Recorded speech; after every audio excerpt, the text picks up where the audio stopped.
Good evening, everyone, and welcome to the NATS 2021-22 NATS Chat Season Opener. Welcome to, and thank you for joining us tonight. I'm Kari Reagan, the moderator, and I'm so pleased to have this important topic brought to light tonight called Know Better, Do Better, What Voice Instructors and Choir Directors Need to Know and Do to be on the same page. And I'm going to begin with a few thank yous before introducing my esteemed guests. So, of course, tonight we have Lynne Gackle, Hilary Apfelstad, Geoffrey Boers, John Nix, and Alan Henderson. And you can see that we have cross disciplines in both the choral and voice pedagogy field. I would like to thank the National Opera Association tonight for their generous donation, and to let you know that you can go to noa.org/Argento for an upcoming fellowship deadline, which is October 15th. So please go there for more information, but we are so grateful for their generous support tonight. And as always, Inside View Press is the sponsor of NATS Chats, and this is their 7th year. So thank you, Scott McCoy and Inside View Press, for your ongoing support. Now we should be back. Great. All right. So welcome, panelists. Thank you so much for being here. And let's just take a couple minutes each to introduce ourselves, especially since I hope we have tonight as our attendees both choral community and voice community. Lynne, would you like to begin? Sure. First of all, let me say thank you for having me be a part of this. I'm excited to be here. I am currently the Director of Choral Activities at Baylor University in Waco, Texas. I also serve as the chair of the Ensemble Division at Baylor. For the past 2 years, I've served as the National President of ACDA. And in my career, I've taught all age levels, and my main area of interest has been, for research that is, has been the study of female changing voice. Very early on, I realized that in order to understand this young developing voice, I needed to know more about how the voice worked and healthy ways to not only maintain the voice, but to also foster healthy development of the young singer. So at Baylor, it's our goal in the vocal and choral program to work as one seamless program, though comprised of 2 separate units, the vocal division and the choral division. In addition to the obvious, we have one very important commonality, and that is our students. So they are our reason for being. So the more we can communicate and communicate effectively and partner with our studio colleagues, the more we can help those students out. So this is why I'm interested in this topic. Great start, Lynne. Thank you. Hilary, would you like to introduce yourself, please? Sure. I'm Hilary Apfelstad. I'm Professor Emerita at University of Toronto. I was Director of Choral Activities there, and I just finished a year as the Interim Executive Director for ACDA. I came to interest in choral conducting from having sung in choirs in Nova Scotia from the time I was 5. It was just something that caught my spirit. When I went to University of Toronto as an undergrad, however, I was a piano principal, so we took secondary voice lessons, but I went into the field always feeling that I needed to know more about the voice. So when I taught at UNC Greensboro, I was able to audit a class with William McIver, who was a wonderful vocal ped teacher. I learned a lot there. And then at the University of Toronto, my wonderful colleague, Lorna MacDonald, who's a super soprano and also the vocal ped area head there, she and I developed a course for the vocal ped grad students and all of the choral conducting students. And we focused on all aspects of the voice, vocal physiology, anatomy. The voice grad students actually taught my conducting students whether or not they'd had voice background, and Lorna supervised that. So it was a wonderful collaboration. And we also assigned a couple of voice ped grad students to the SA and TB courses that are made up of mostly piano majors, some of whom had never sung. So that was a really wonderful collaboration. I really feel that the more information that we have as conductors about the voice, the more effective we can be. And if I don't know something, I'm going to ask a colleague. So I've had them come into rehearsals to make suggestions. My favorite aspect at University of Toronto was that we sat as a group for the ensemble auditions. So if I wasn't sure about voice placement and I wanted to take that big soprano voice and move it to second soprano, I could ask the teacher, is this okay? Or that baritone that really thought he was a tenor, where should this person be singing? Where do you want them sitting? So that kind of collaboration and collaborative approach is really sort of the mainstay of my approach and why I'm so fascinated to be part of this tonight. So thank you. Thank you, Hilary. My colleague, Geoffrey Boers, would you like to introduce yourself? Yeah, Kari, thanks so much for doing this. It's such an important topic and a lot of work that needs to be done still. And so I'm happy to be here so much.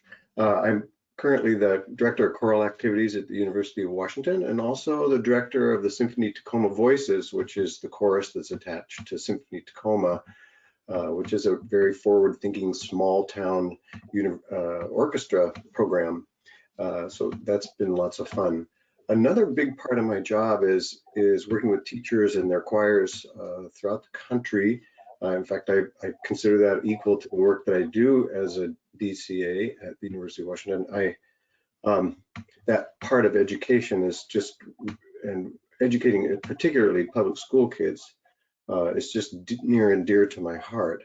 And so on any given week, I get to work with kids from 8 years old to 88 years old, I think is the oldest singer in my symphony chorus, and that keeps me on my toes. And so I have to say how excited I am to be working at this point in our history, because what science is allowing us to do for the first time. Because I grew up as a singer and a conductor, and I've sung professionally as a falsettist and as a barely tenor or tenny bone, however you say that, particularly with early music, and done a lot of that, and recognized the struggle just in my own self, that my studio voice didn't allow me to feel comfortable in singing in choir, and that I could get tired in choral singing in ways that I knew I had to solve this. And so I've spent really my whole career trying to walk both sides and come up with pedagogy without the science and without the words. And I could say failed, but I've tried really hard.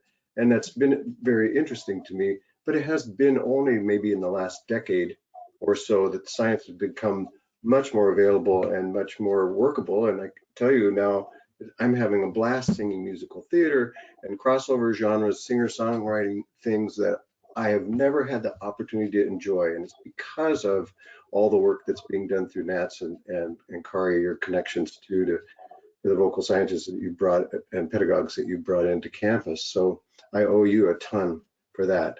And I just really, my hope and why I'm here tonight is that we can just share to all teachers of the voice, whether choral or private, the possibilities that exist today. Thank you, Geoffrey. Yeah, I'm very lucky when at University of Washington that we had such a great collaboration between the choral and voice fields. I don't know that that is replicated across the country. So of course, John and Alan are familiar to our NATS members, but I want you both to introduce yourselves. John, would you like to go first? Sure. So I'm John Nix, and I am the chair of the voice area at the University of Texas at San Antonio. I'm just down the road about 200 miles from Lynne. And I am professor of voice and voice pedagogy. My background, of course, you know, I have undergrad and grad degrees in voice, but also have the vocology certificate program with Ingo Tietze, and I worked for Ingo for a number of years, and then I've been here at UTSA. This is my 16th year, and I feel probably part of, okay, I'm sorry, I have to put my hands down. I'd start talking with them. I think one of the reasons why I'm really drawn to this discussion, of course, you know, we really have not a voice community and a choral community, but we have one community of people who love to sing. And what's been great in my position here, I was initially hired to support what was going to be a DMA in choral pedagogy. And because of a lot of political things with higher education board in Texas and so on, we never ended up having that degree, but we built instead a master's program in performance and pedagogy, which includes a course that is taught kind of as Hilary was saying. It's a course that our choral graduate students are involved in, and all of our master students in performance and ped are in, and it's the pedagogy of class and choral, class voice and choral applications. And so, you know, we do everything from group dynamic things to looking at gesture to using karaoke in class voice situations. And I mean, it's just a real fun class. Of course, my background, I mean, I'm a tenor and a singer, but I've also been really active in voice research and in writing and so on. So that's kind of in a nutshell. Thank you, John. And Alan joining us from the airport, our fearless leader and executive director of NATS. Alan. Thank you, Kari, and it's great to be with everybody. It's such a great group of people joining us. My, of course, love of singing goes back to my like many of us, our first experiences in elementary school or high school singing in choirs. And professionally, I've had the opportunity to direct choirs at the university level and teach voice. And early in my career, I directed choirs as well. Then I moved away from that and focused just on voice. And 14 years ago, I had the opportunity to begin serving as an executive director of NATS. And that was a time when we really started in earnest these conversations between our colleagues and had a mini series of shared presentations at both ACDA, NCCO, NATS, and any other place that would have us, I guess you could say. And many of those presentations ended up being written up in the On the Voice column in Choral Journal. So I encourage you to search your archives for some of those, and we can talk about those later.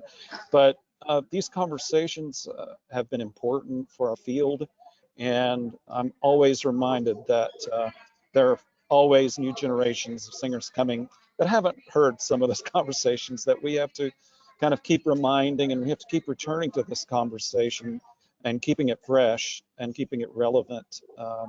I'm really fortunate professionally at the university level at Georgia Southern University, where I've taught for the last 16 years as well, that the choral, voice, and opera areas are a single unit. And we meet every other week. We regularly plan together. We discuss student struggles, our own struggles with connecting either with particular issues with students in any of our situations, and call upon one another's expertise to help our students excel in whatever way they can. And I've really been fortunate when I talk about these communication issues.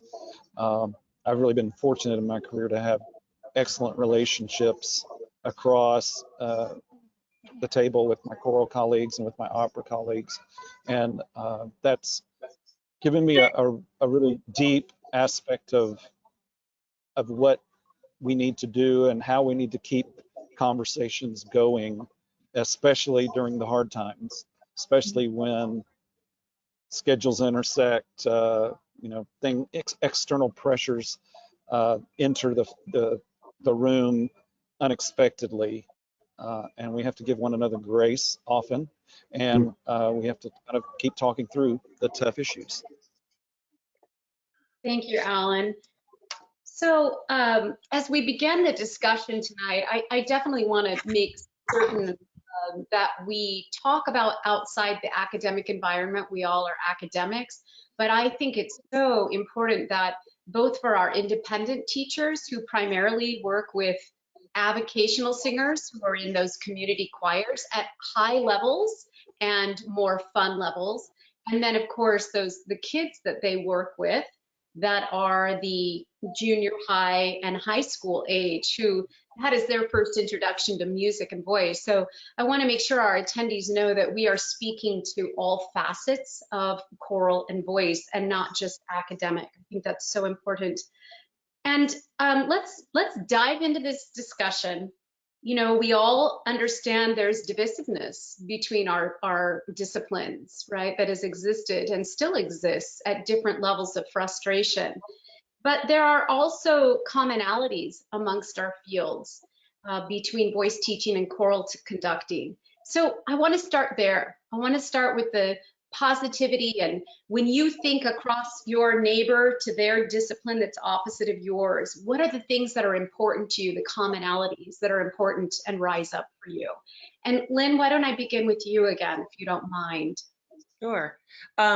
When I think about this, first and foremost is as I think about just the fact that technique, I mean, we teach singing. I specifically do not work with our flagship ensemble at Baylor. I work with our concert choir because I love teaching freshmen, and I really like having non-majors in my group.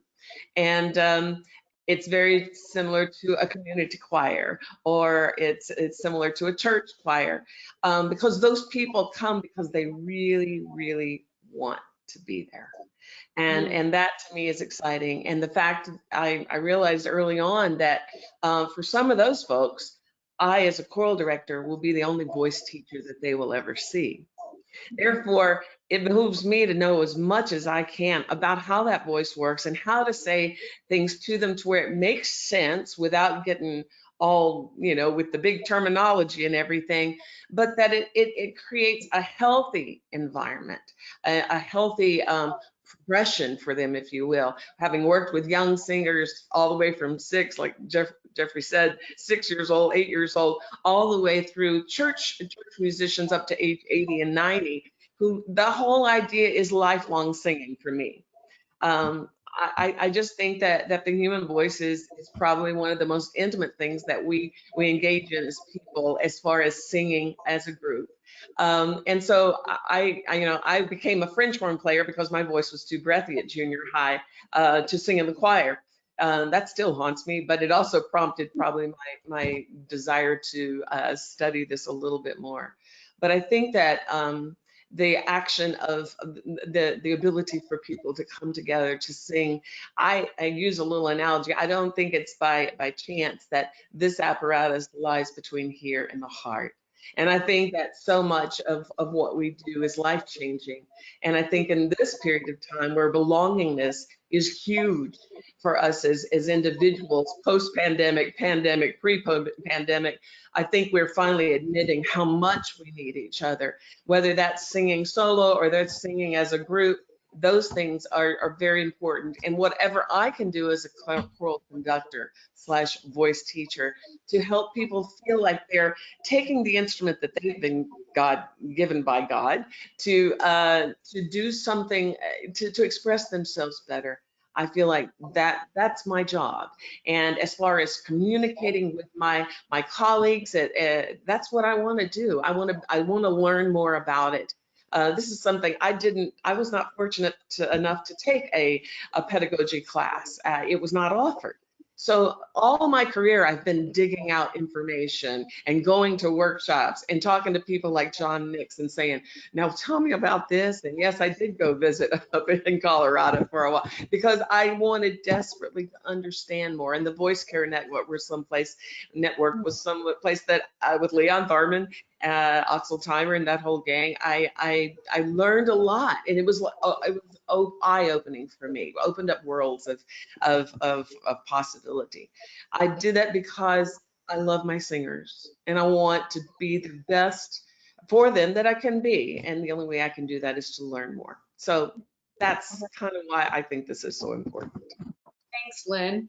John, I'm coming to you. So we'll cross fields. So things that the commonalities in our fields that are important.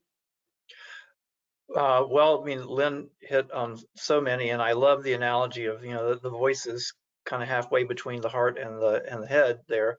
That absolutely says it all, because that's where we combine our intention to communicate with our heart, our what we want to say and what we want to share. Just on a real practical level, there are so many commonalities. I mean, we're working on technique, we are working on expression, we're working on ensemble, we're working on phrasing, we're working on language diction.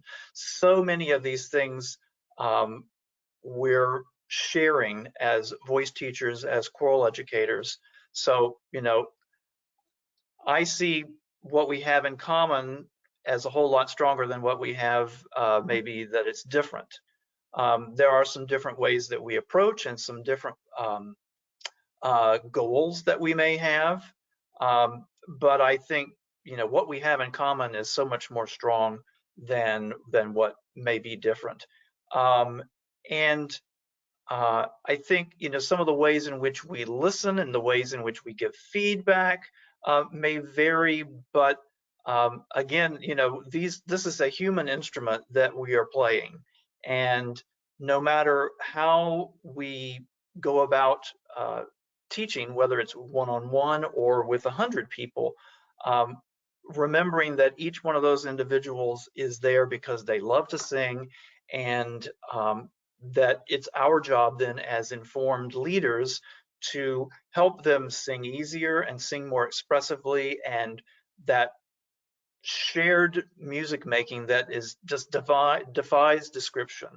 And as we had to go without it for so long in the last 2 years. And I think it really made us value how wonderful it is to make music together in real time, where we are standing in each other's sound like that. That's powerful. So that's my story. So Hilary, Geoffrey, and Alan, the two of them have really covered a lot of the commonalities. But is there anything else you'd like to add before we kind of change directions? I want to give you an opportunity in case something's standing out to any of you. Well, I was just thinking, I second what they both said, the idea of the lifelong singing and the importance of healthy singing, and what John said about community. When I look at the church choir, where we go to church now, it's a church I worked in for 14 years until 2009. And so I started as a choir director there in 1994. And I look in the choir loft and many of those people are still there. Now, they started with me when they were 50 or a little bit under, and now some of them in their 80s, and they're still singing. And it's because it does something for the heart. But I listen to them and I think, this is really good. I can say that because I'm not directing them, because their leader is aware of how to make their voices work, and she is enabling them to have this wonderful experience and do it in a healthy way. Sometimes the repertoire, the range has become more limited, but they are still getting that opportunity as individuals to sing, that opportunity to come together in community. They're still getting musical skills, and they're being expressive. And I think those are the commonalities. We do that whether it's in the studio or musical theater, wherever. We want to sound good and we want to feel good and we want to be together. And we can do that in myriad ways. Love it. Geoffrey, you look like you want to add. Just big capital letter amen to all of you for all of that stuff. It's just terrific, and I can't say it any better. I think too, one thing we share is that we just love teaching and we love learning, and that's what leads us to love our students so much. We all do, and we love the idea of elongating their life with music, as you were saying, Hilary. But then maybe this kind of commonality might launch us into the decisions to come. Is that I think that, and again, present company excluded, because we have all cultivated a wonderful relationship between voice and choral areas. But too often, I think a commonality we have is that we see each other as the other. And we tend to see one another as different than, rather than what we're talking about now, which is how we're same as. And so I think that learning how similar we are, how we can share a language, will increase the commonality to where really the only difference is repertoire and the demands of repertoire on the voice, and then that leads to a different pedagogy or a varied pedagogy. And so I think we're off to a really positive start, Carrie. Well, and Geoffrey, let me stick with you as let's change direction, because we all know there's a lot of problems between our communities as well, a lot of frustration. Geoffrey, what are your thoughts about why do you think that exists, and for everyone, and then how do we facilitate respectful and collegial communication going forward? But let's not have this conversation and not talk about the elephant in the room. Like let's dig in a little bit. Geoffrey, Yeah. what are your thoughts about that? Well, okay, you asked the question, and so I'll start on the choral side, and I'll say that number one, research shows this, that the majority of choral directors don't see themselves as vocal caretakers or voice teachers. And the problem is not ACDA or the people that are really active in that organization. Those people are exposed, as Alan said, to, we've been at this for 15 years about giving, articles in the journal and presentations at the convention and whatnot. It's really the rank and file music educators that haven't had the opportunity to have enough pedagogy experience in their college education for obvious reasons. Not to blame the education system, really. You just don't have enough time to do the things that are required of us. So we're entering the field, by and large, undereducated. And therefore we rely on a lot of kitchen table wisdom and folk wisdom passed down. And there's a lot of malpractice going on. Now, and so when I get to go out, and the question I ask whenever I work with a choir director and their choir is, what do you want? What would you like from me? And the biggest answer I get is, please help my choir sing better. Right. So there's a call to a movement of education that has to occur to really be evident to not that top tier of choral director or not that top tier of teacher, but really down through the most, the most beginner and the most dyed-in-the-wool longtime teacher that we really can change. On the other side of the coin, I am very close to numerous teachers that say that the only kind of singing is the opera tradition, and that anything that is not that is not singing. And You still hear that? Pardon? You still hear that? Really? Oh yes, of course. Sorry. Yes. Yes, I had it. Yeah. I'm just saying, and it's not just limited to to certain people, but there is a bias. There is a bias toward a particular sound, and our tradition of voice teaching is, it's an opera track or an opera-like European style of singing. And I think that one of the things I'm the most excited about now is, again, that science says, let's just look at the instrument, and this is how it works, and this is how it functions, and any voice should be able to make any sound on the planet in a healthy way. And so I think education is the biggest thing, and working together to kind of create a movement, I hope, that could lead teachers of both private studios as well as public schools or choral ensembles toward a more shared language. So you brought up something that I want to, again, I'm going to just poke the bear a little bit here. So in my field as a rehabilitation specialist, we talk about scope of practice. What is my scope of practice as the voice teacher, John as well, versus the speech language pathologist versus the medical doctor, right? We all have to stay in our lane. The scope of practice is really important. And you just mentioned that choral directors should be voice teachers, but most of you aren't going to spend 35 hours a week teaching voice like I do.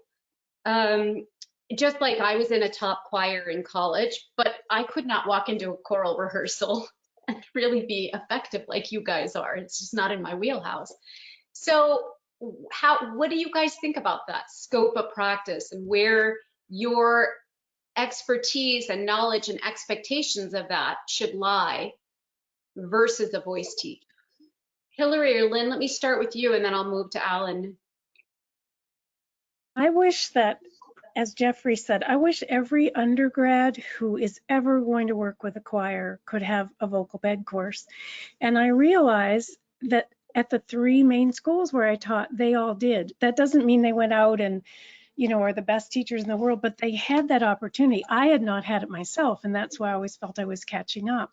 But I think we have to be honest with ourselves, and when we don't know something, we have to not pretend that we do, and we have to go to our colleagues and find out. I also think we need to go ourselves, as many pianists, like from my tradition, have done, and go get lessons, go figure out what's going on with my voice. It will make me a better teacher.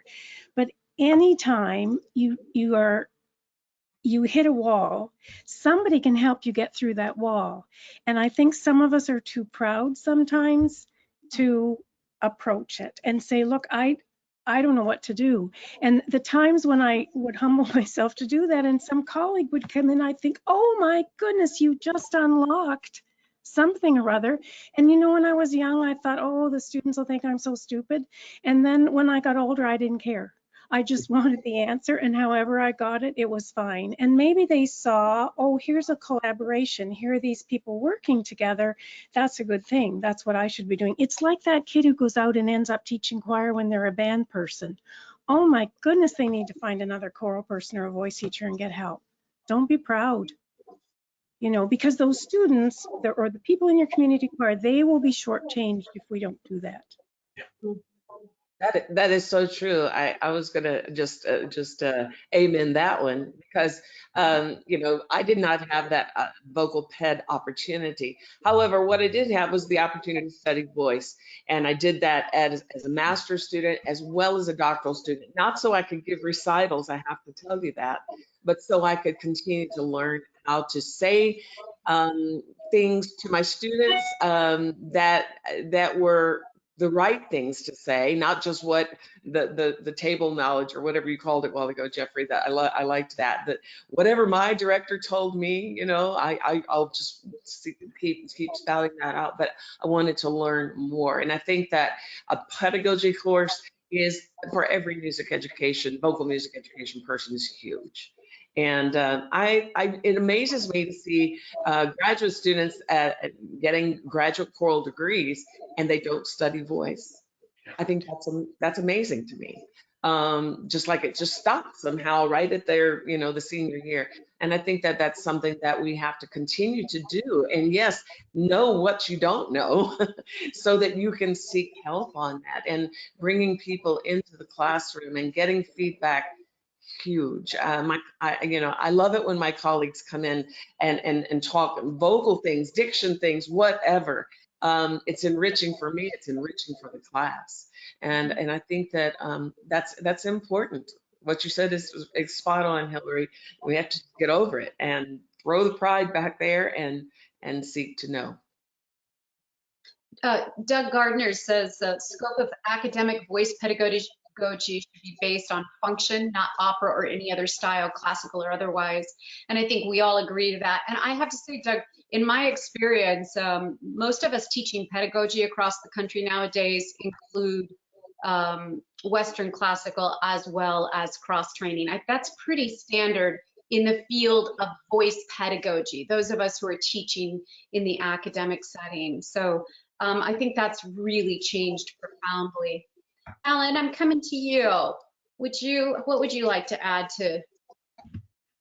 I'll just poke back a little bit at what you just said, Kari, in that I think while those of us who are, I think it's always a danger for all of us who are kind of live on the front edge of advances in our fields, that we can get a little myopic, and we can think that, oh yeah, everybody's as up to date as I am because I'm, you know, on this. And the reality is, as we all know, as we aren't, you know, and there are those who only have an undergraduate degree. They're out there in the choral world, or the voice teaching world for that matter.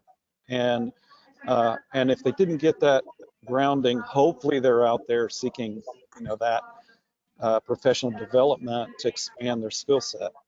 But we do, I think, still have quite a few pedagogy courses that haven't broadened. They haven't, teachers already think there's too much crammed into that one semester of voice pedagogy. How can I possibly deal with music theater styles and pop styles? And, of course, we can take a function-based approach, but that has not been the history of teaching voice pedagogy. And so it's still, I really still think it's a process that's working its way through the system. And I think one of the things I wrote in our little conversation, pre-chat conversation, is that as graduate degrees developed and choral people took their track, the voice people took their track, the music ed people went this way, we saw quite a divergence of and an explosion of course titles and skill sets in courses, competencies that we all individually felt were important for our tracks. And just now, I think, really in the last decade, are we really starting to have the conversations that are needed to kind of reconverge in many ways. I mean, Hilary and Lynne especially talk about voice pedagogy and how that has re-entered, since they were in school. I think it's also re-entered, the choral degrees quite a bit across the country since I was in school as well. And so these kinds of things, if we can continue the ideas of convergence and how the skill sets cross-pollinate and the content cross-pollinates, then I think we can begin to have some economies that we may not have thought existed.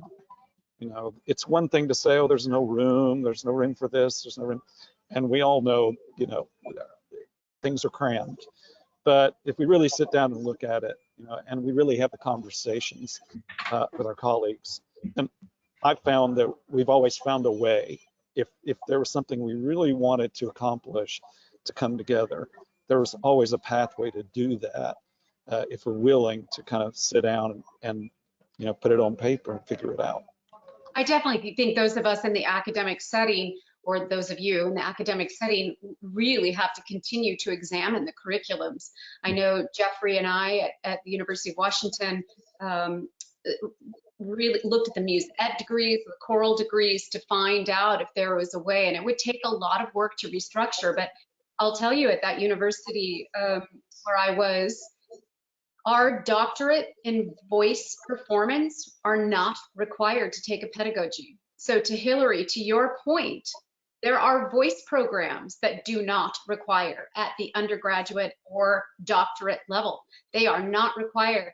And that changed when I was there, but it wasn't official. So I know then Geoffrey and I restructured, thanks to him, it wasn't required, but it was strongly encouraged for the entire choral cohort to take my PED class. And I think 8 out of the 10 did for a couple years. But again, it's not officially changed. So we have worked in the academic setting to really re-examine curriculums. And I know from being at the university, that takes meetings and conversations and arm pulling and, but I think until those courses are required, we're going to have to keep having this conversation. And that's not just about the choral people. I really want to make that point. So we have a Ray, Myra, I'm sorry if I've mispronounced that. Let's take a minute. We're getting lots in the questions, so let's take a pause here. She says, as a private voice teacher who works as an independent contractor in 2 high schools, how can I approach the choral conductor possibly to present a group lesson or a group workshop? You guys have thoughts of that, the choral conductors? John, go ahead, your hand went first. I think that's a wonderful idea. It might also get more students, depending on the situation.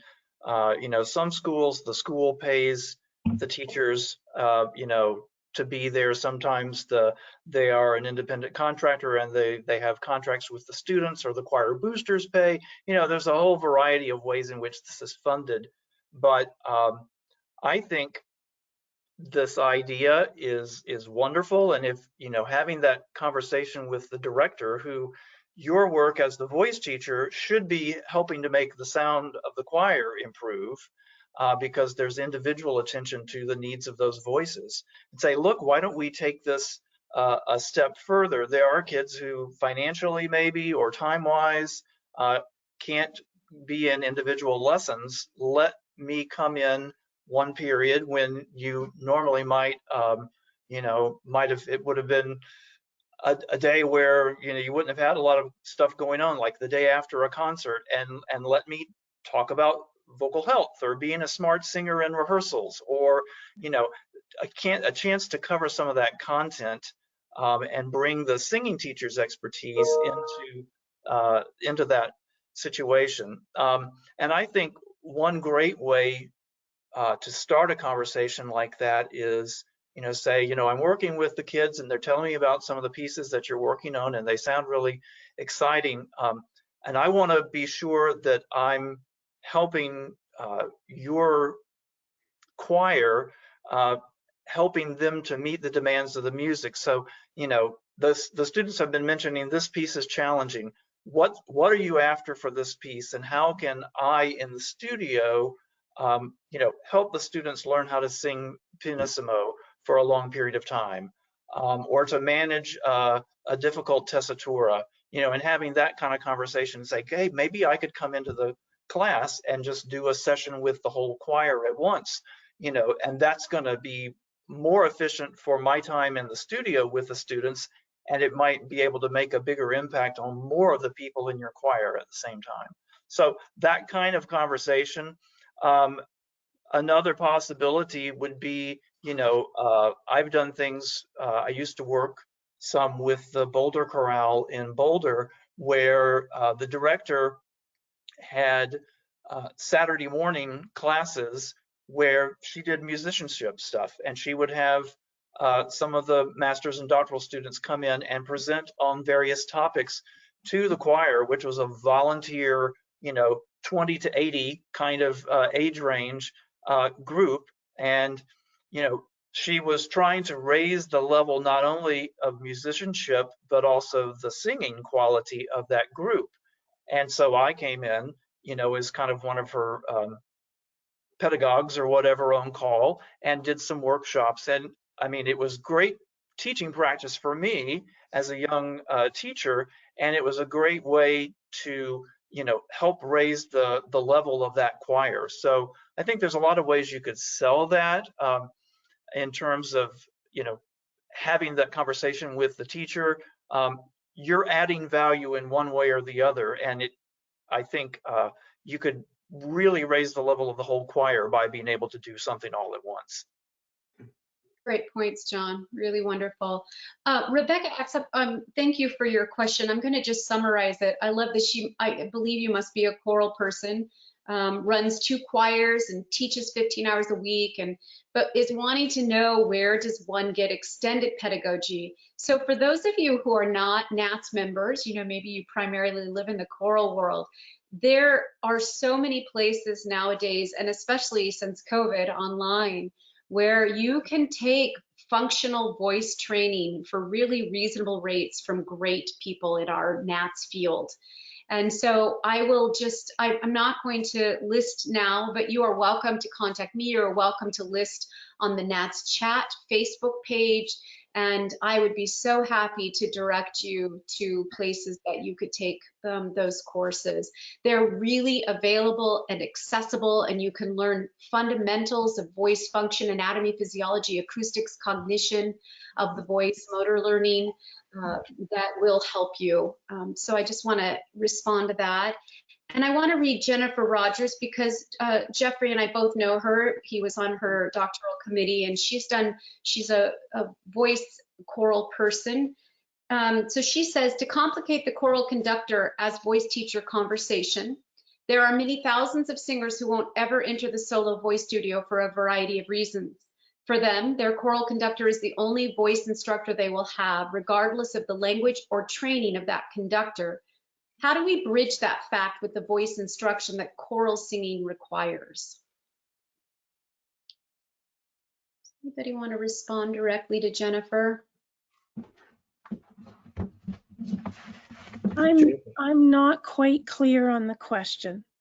How do we bridge that gap with the kind of training that could she give any more detail about what does she mean by the kind of training that choral singing requires? How do we bridge the fact that voice instruction that choral singing requires? I think for the choral singer who does not take private voice is her point. Okay. You know, how do we bridge? How does, again, that goes back to my scope of practice point, then that makes the choral conductor responsible for practically trying to give a voice lesson. And I said this in our pre-comments with all of us, it's ridiculous to expect the the choral conductor to give a voice lesson in that we have to hear the individual. You have to make adjustments. But I do believe for choral conductors who understand functional singing, there is a way to strategize vocal exercises that are inherent in the training, the warm-ups, in the sounds that you're trying to produce, that also with the right cueing, I believe that cueing is critical, you are going to begin to condition those motor skills. So that would be my answer to that, but I would be more interested in others. I think if you're working with that body, breath, voice sequence, that the thoughtful warm up and then relying on that, coming back to it in the rehearsal as you're working on the repertoire, is the way that we teach voice. I mean, I have seen some people who just plow into the rehearsal and say, oh, I'm going to use the first piece because it's easy, but that doesn't really teach them, is the body ready? How's the breathing going? And you can monitor some of those things physically. So I always think that the warm-up is a key place for teaching those concepts, and then use warm-ups through the rehearsal. When you switch gears to something that requires more agility, don't necessarily do all those exercises at the beginning of the time. Insert some of them right before you get to that repertoire. And we're sort of taught, oh, the warm-up is the first 8 minutes but really no, the warm-up is preparatory to whatever the repertoire is, I think. But I just feel as if it's your opportunity to teach right there, and then you just build on it through the whole rehearsal. Yeah, Hilary, one of my favorite things along those lines is to tell the choir, hey, when they're starting to thinking they're rehearsing the music, say, oh no, don't start singing them songs now. We're not rehearsing the repertoire. We're still warming up. Right. And 30 minutes in, hey, now we're still warming up. And so I have to keep in my brain that everything that I'm asking the choir to do has a pedagogical application and a function. And so I'm never working on the repertoire. I'm always the repertoire comes to life as a result of what I help the singers do with their bodies. Yeah, it's a physical skill. An athlete doesn't go out and not warm up and prepare the body. And I don't know if singers think of it as being athletic, but I remember hearing Helen Kemp say one time, she was working with junior high kids, it is it's more athletic at this age than it is, she said, than it is aesthetic, more athletic than aesthetic at this age. But it's athletic all the way. That 80. Within the community, it's very much talked at we are voice athletes, full stop. That's just a saying. John. I love what I'm hearing from my colleagues here, and I would just say you can also weave in, in the course of, okay, when you're getting started out, you notice we do some of these exercises that, that do some descending things first, and just in a sentence or two, this is so we bring some of that lighter voice down, because you've had your lower voice probably going all day with your talking, and then you do another thing and say, no, this is to kind of get this going. And so you're helping them to understand a little bit of the rhyme and reason behind what you're doing, because those people, again, they're not taking individual voice lessons, but they're going to do those exercises because that's what the choral director told me to do. And as Hilary was saying, and then coming in with, okay, this is a piece that requires a lot of vocal agility, and you have an exercise or two that you maybe design to prime them for that task. And you say, okay, now if you're going to rehearse this piece, be sure you do this exercise first to kind of get your voice really primed for that activity. you're doing that teaching in a collective manner, just like the one-on-one teacher is guiding that student in. These are how we work on these functional aspects of your technique. And you know, as we've been incorporating more motor learning things into the solo voice studio, this is that same thing. You know, you're trying to find very specific tools to help people with the function that enables their expression. And you know, just that little bit of dialogue about, okay, now we're going to do this exercise, which is helping you get ready for this piece, which works on, you know, those of you in the treble section, this particular issue. You know, just giving that information can help them practice on their own more independently and to reinforce the things that you're doing in the rehearsal. We have a couple great questions I want to get to. Jeff Costello says, how do we approach the choir director who thinks she is already doing everything right based upon success ratings and doesn't feel as though they need to learn anything else about the voice? And we, again, Jeff, as you know, we have this in the voice teaching community too. We have some of the old guard that are not interested in voice science. They just think it's babble. And but let's address Jeff's question. How might one approach? And let's take it out of the academic setting for the independent studio teacher who is working with those teenagers, and that choir director either is not interested or has an ego that thinks they know everything, but there is some really problematic statements being said to their choir that maybe for me as a vocal health specialist are a red flag. What do we do? That's a tough one. I'll take that one. Oh, good. I'm sorry. I was just going to say, while it's quiet here, I think, you know, a lot of things we have to do sometimes on both sides of the coin here are a little bit, we might think subversive in a little bit of ways. We have to kind of sometimes disarm people who have that defensive mechanism kind of ingrained. And I've used things like, I want to come sit in on your choir and sing with your choir for a while. Or maybe they have a church choir. Can I come sing in your church choir for a month? I'd love to do that just to see what you're about.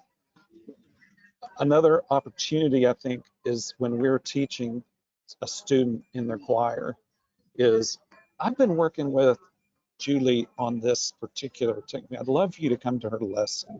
Or maybe I can come over and have her lesson at the end of the school day in the choir room.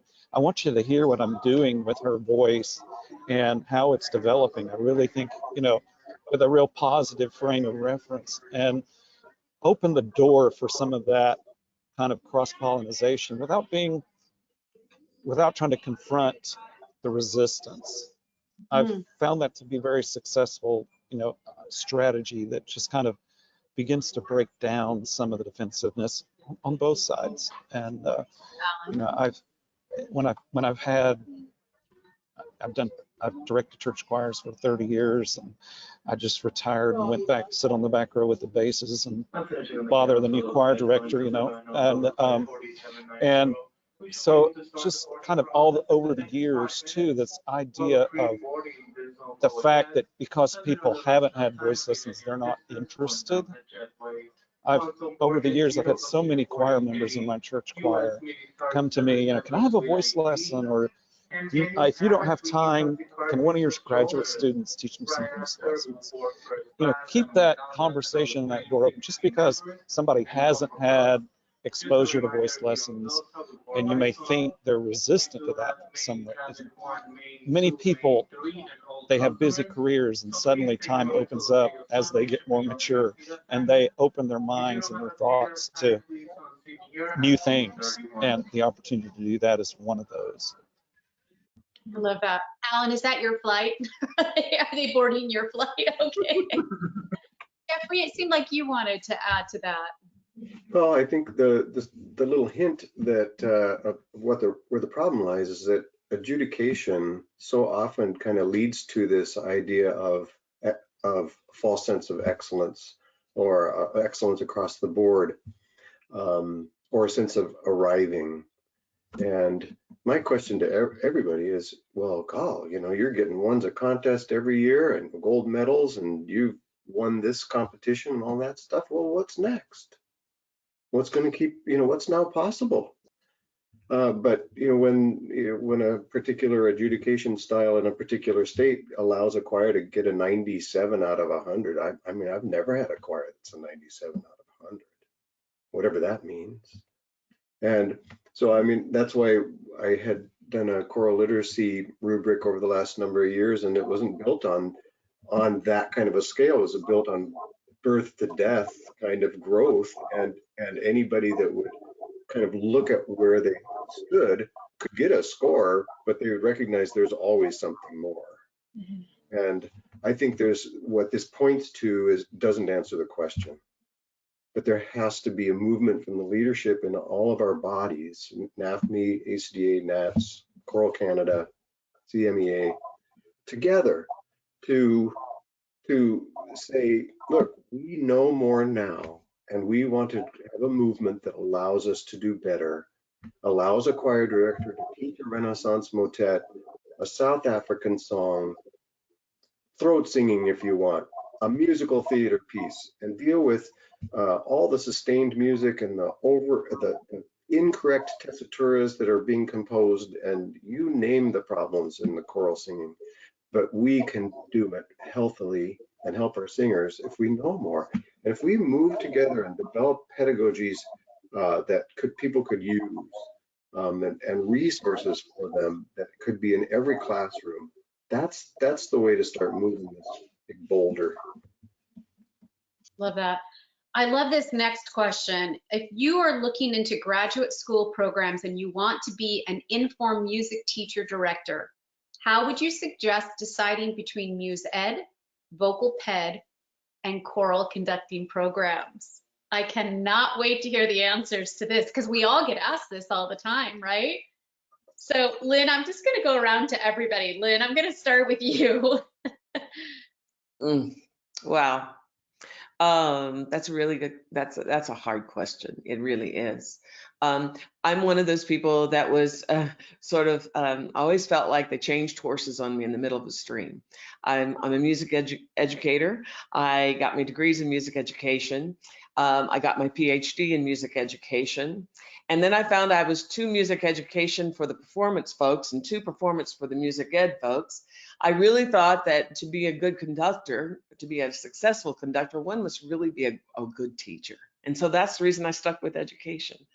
And education is now very research oriented, and that's great. However, I think the day that we stop applying what we learn in the classroom and actually making music and teaching and singing, then that's a problem. So ideally, a hybrid situation for me would be the ideal, something that is music ed and choral conducting, because that's what we do. I personally don't like, I can say this now, I'm old. I don't like all this split into these categories, because that's the very thing that has caused us issues. So I mean, the more we can put that vocal pedagogy in the music ed program, the more we can put that into choral music, into choral conducting, because you can have the most beautiful gestures in the world, and if you can't teach, or you don't understand how to teach people to sing better, as Geoffrey said, then it's a problem. They're all part and parcel of the same. So my answer to you is look at the programs very closely and see what they value, and see if the values that you value line up. And if they do, that's where I would go. Well, that's pretty much the answer. Is anybody else? Perfectly said. Perfectly said. Mm-hmm. Yeah. Okay, we're going to move topics, because that was brilliant, Lynn. Thank you. Really wonderful. Kari, can I jump in? Because Geoffrey touched on something a little while ago about talking about some of the literature and seeing pieces that are written in such a way that they're just, hard, if not impossible. And I think, I mean, we've been talking here about, having the voice teacher, vocal pedagogue, and the choral conductor, educator, and what we need to do. But the third person we need to get at this meeting is the composition people. so Eight. that, you know, so that we can have some discussions about this is possible, this is not really practical. You know, the elite singers of the world would struggle with this passage. I was working with a composition colleague of mine here, and he said, could you look at my score, you know? And I said, okay. It was with a soprano soloist doing, you know, and I said, you know, that text is not going to be understandable where you've got it written, and that's going to be exhausting for that singer to sing. Why don't you try? And I gave him some other optional notes and ways to set the text, and you know, he came back with a couple of different options. Which one do you think of these is the best? And that kind of dialogue, so that we don't have the situation where, you know, okay, this looks like a really cool piece, and I heard this choir perform it, and then you get it in with your choir and you're going, oh my God, my kids can't sing this, you know, and then you're suddenly, you know, becoming an arranger, which is a whole separate conversation, you know, because as choral educators, you are arranging stuff all the time because, oh my gosh, you know, half of my tenors are narrow baritones, or half of my sopranos, you know, are changing around or whatever. So having those conversations with the people who are going to be our composers of the future and say, you know, let's talk about what people can physically do, and the effects that you want and how we can achieve them. The example I always make with my classes about achieving a pianissimo with a big choir is doing what I saw Robert Shaw do at Florida State. He came to do the Clayton Craybill Memorial Concert that he used to conduct. They were doing Duraflé Requiem, and he wanted this beautiful tapered down to nothing at the very end. And there were 8 rows of singers, and my friends who were in the choir, I was out in the audience, they said he did this, and the people on the front row closed their mouths to the M. Then he did this, and then the next, and you know, he was reducing the number of people, just like an orchestra conductor would say, only every other stand play on this number or whatever. So managing the number of people singing is one way to get that hushed pianissimo effect without having to throttle back 70 people in a choir to get this pianissimo that you could achieve with 7 people singing mezzo piano. So those kind of conversations with the composers and the choral conductor and the vocal pedagogue together and say, hey, let's talk about these things so that we help our singers out and express the things you want to do expressively with things that are physically not injurious to our singers. Love that. Speaking of this, injurious a little bit, and this is a terrible segue, so forgive me a bit because I don't mean to imply what that statement might have, but let's talk vibrato. I hadn't planned on that but that's the biggest elephant in the room. And of course, we have John here who has done so much research on vibrato. But Tony, thank you for this question. He says, please address the use or non-use of vibrato in the choral ensemble. Many choirs today sing with straight tone and serve as models for many choral conductors. Let's address this touchy topic.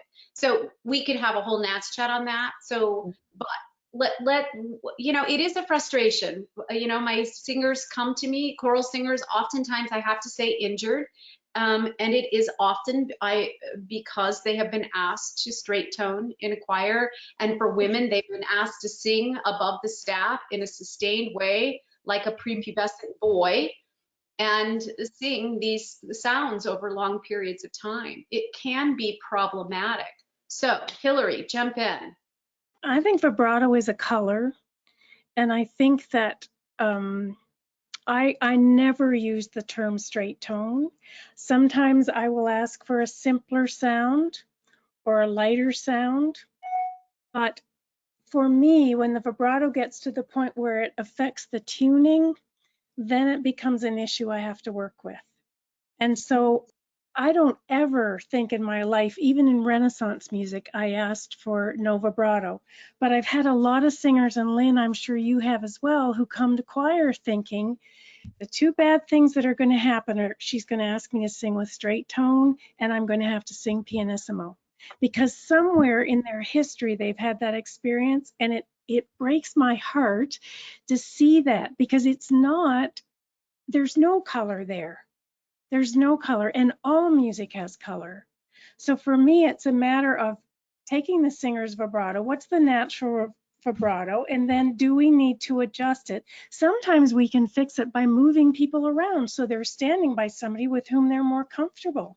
I'm not going to put the big vibrato in the middle of all these lighter non-major voices. That's not fair to that person. But I think we have to work at it, and rarely have I ever had anybody in a choir in 30 some years where I had to say to the voice teacher, you know, I don't think they should be in choir because there's too much vibrato. But I realize that not all my colleagues would agree with me. And I have to say, as a Canadian, that when I went back to Canada after teaching in the States for about 30 years, I did find the aesthetic was a little more this. And when we put the University of Toronto singers with some professional choirs, I had students coming to me and saying, I can't do this. And I said, then don't sing that part when we get there, and let the pros take care of it. They had been auditioned in. They were picked as people who could straighten it right out, but that's not who we get in our community choirs or our university choirs or high school. I think we do a disservice when we shut somebody down because of that and don't try to work with it. John Nix, would you like to jump in on this topic? Well, sure. It's near and dear to my heart because this is this very issue of vibrato in choir was what, when I was an undergraduate, what made this kind of one of my, you know, passions as a singing teacher and getting involved in research. And I would say, you know, we achieve, I mean, there is no such thing as a non-vibrato sound. I mean, the human voice has irregularities that, you know, even somebody who has the most, you know, perceptually straight sound, there are still irregularities there. If you have someone sustain a long note, you can listen very carefully and their heart rate will imprint itself on, you will hear a slight little, you know, boop, boop, just a slight little thing happen there. So I think there are a lot of different ways in which people achieve a sound which is perceptually non-vibrato. We've done some research. My grad student, Randy Wooding, shout out to her, and I did some research where we had people go in and, you know, identify, okay, this has vibrato, this doesn't. And we looked at what the singers were doing. And some people reduced the rate and some people reduced the extent. And so, you know, it's really a sliding scale about how people manage to have a sound that passes as not having any, you know, fluctuation in it. So I think then from that standpoint as educators, how do we go about helping that person achieve that? And two things, you know, I've had this conversation with Johan Sundberg, and I said, you know, could we talk a little bit about, you know, vibrato, non-vibrato, and the choral situation? And he said, well, I'm paraphrasing, but people have two ways in which they reduce the vibrato. One is they get the TA muscle more engaged to flatten out, you know, because the cricothyroid muscle that stretches our vocal folds long ways, that's the one that's firing in synchrony with the vibrato. We've known that for quite some time. And so if they increase the activity of the TA, you can kind of flatten some of that out. Well, then you get the, you know, somewhat of the pressed straight sound. The other option is that people sing with a higher airflow, you know, the more, the very flowy kind of sound. And of the two, that's the healthier from the standpoint of at least impact of the vocal folds. So, you know, trying to find the way to help that person achieve the desired artistic output at the least cost to them, and finding the right words if you're working with a group or if you're working one-on-one with someone that guides them into the freest production to achieve a simpler sound, as Hilary was saying. I love that, you know, a simpler sound or a clearer sound. You know, there are a variety of different adjectives we could use without saying the word vibrato at all. I'm done. Thank you. I love that though. I mean, that's like coming to the source. So thank you. Anybody else on that subject that want to just pipe in a little bit? Sure. Again, I'm not a scientist, but I've just with the little bit of poking around that I do and my own singing, I have found that inhaling less, like the idea of just taking a tick of air as opposed to inhaling a ton, so that there's less pressure, and then working with less upward flow of air and just being able to sustain that sense of inhalation in the intercostals. I also put a lot of focus on the kind of that stretch of the false vocal folds, retraction of that, that creates a more like the size or intensity of the vibrato becomes more shimmer-like, so that it spins closer to the pitch. And so in the house, it's hard to hear it sounds straighter, but it's because there's less pitch variation and less competition between the vibrato in a particular section of people standing next to one another. So there's a little bit more relaxation there, whereas if there's more breath intensity or amplitude, then I think people start to I don't know, starts to build on itself. But I think the biggest problem is that we just, again, choir directors tend to ask for a sound without any instruction about how to create the sound or the sensation that they're after, and to ask students to be monitoring how they feel and to let them know how they feel. If you have a scratch or tickle or cough or any kind of response in there, then it's important for the director to give the singers agency to give them feedback about how they're feeling. Hilary or Lynn, anything to add to this before we move forward to one more topic? Well, I'll just say that for me, and I am dealing with having a little bit of a chant before the entrance of one of the pieces that my choir is doing next week, and to have a wonderful voice doing it as a young voice, but sometimes I hear just a lack of connection with breath and a lack of just a continual breath. And so I sort of err on the side that John spoke about, which is that more airflow, think of the directionality of the breath rather than pressing that tone or singing it straight, but rather keeping the air going through. And so talking about the breath and just keeping the voice on breath, I think is something that I try to talk to my students about. And it seems to, I also use the term smooth, like velvet, and those little analogies and images seem to help as well.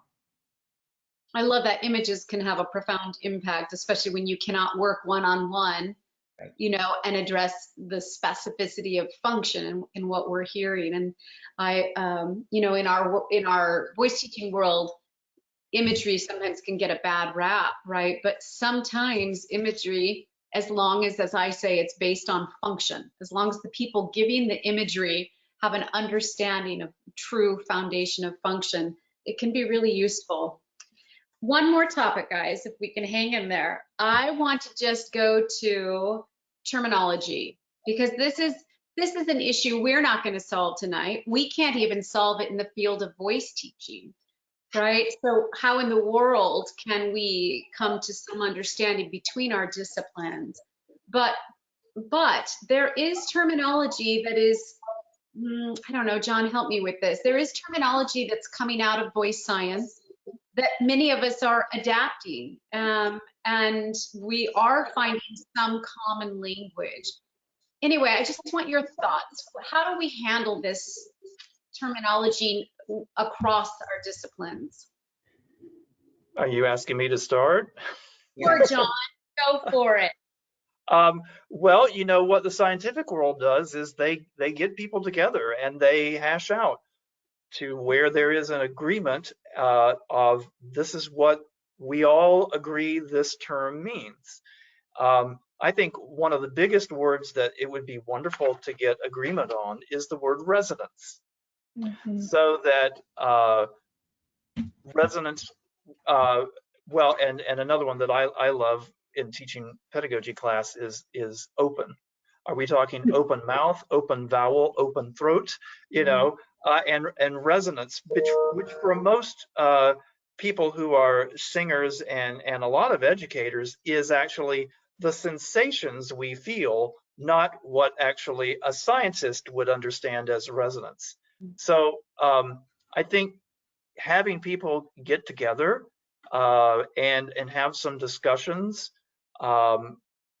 You know, Kari, it makes me think about the meetings that have gone on with the joint statement of basically the scope of practice of the singing teacher and the speech pathologist and the acting voice coach.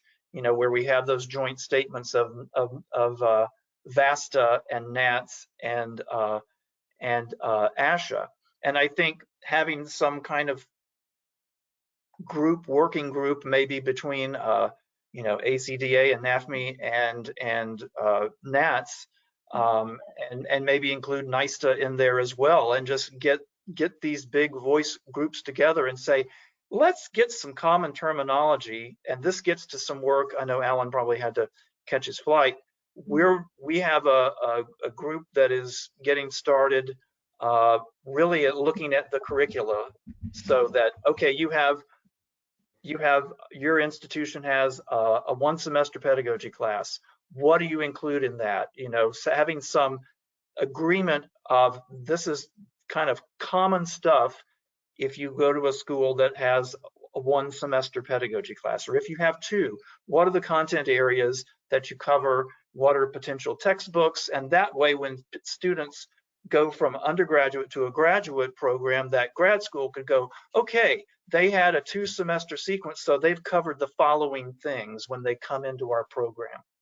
So I think some of that kind of work on the curricular level, and then some of the work, you know, of, you know, a brain trust of people from the organizations, and just say, okay, let's find some common terminology, ways of talking. For instance, registers.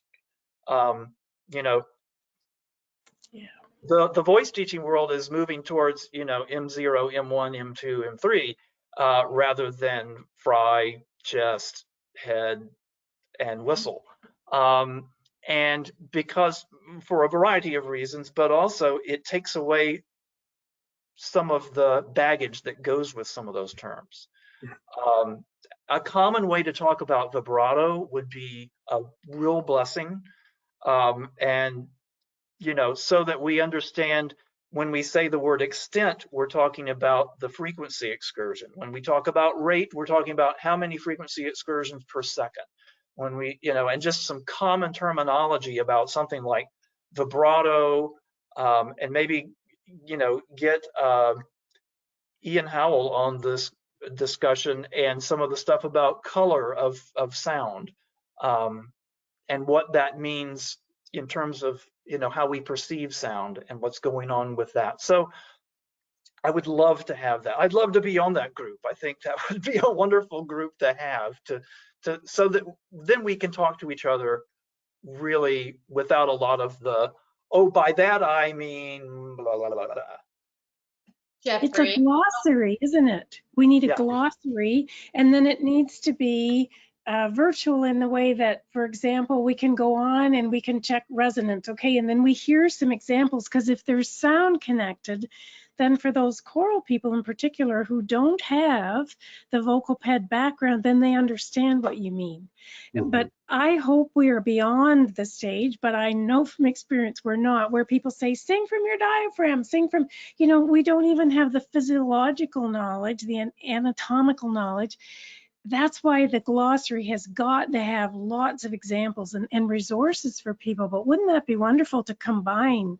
Lynne, you're on the executive committee of the ACDA. Think what you could do. Matt Hoke has actually done a very nice encyclopedia. The title of it is escaping me right now, but he's basically done a compendium of terminology that, Oh, I didn't know that. yeah, Matthew Hoke, yeah. Yeah, I did a Is NATS it chat in with, that resources? Yeah, I can go grab the book off my bookshelf. Hold on. sorry, John, I have it too, and I'm forgetting the name of it. But again, and a lot of PED books have glossaries in them, but you're just not going to Right.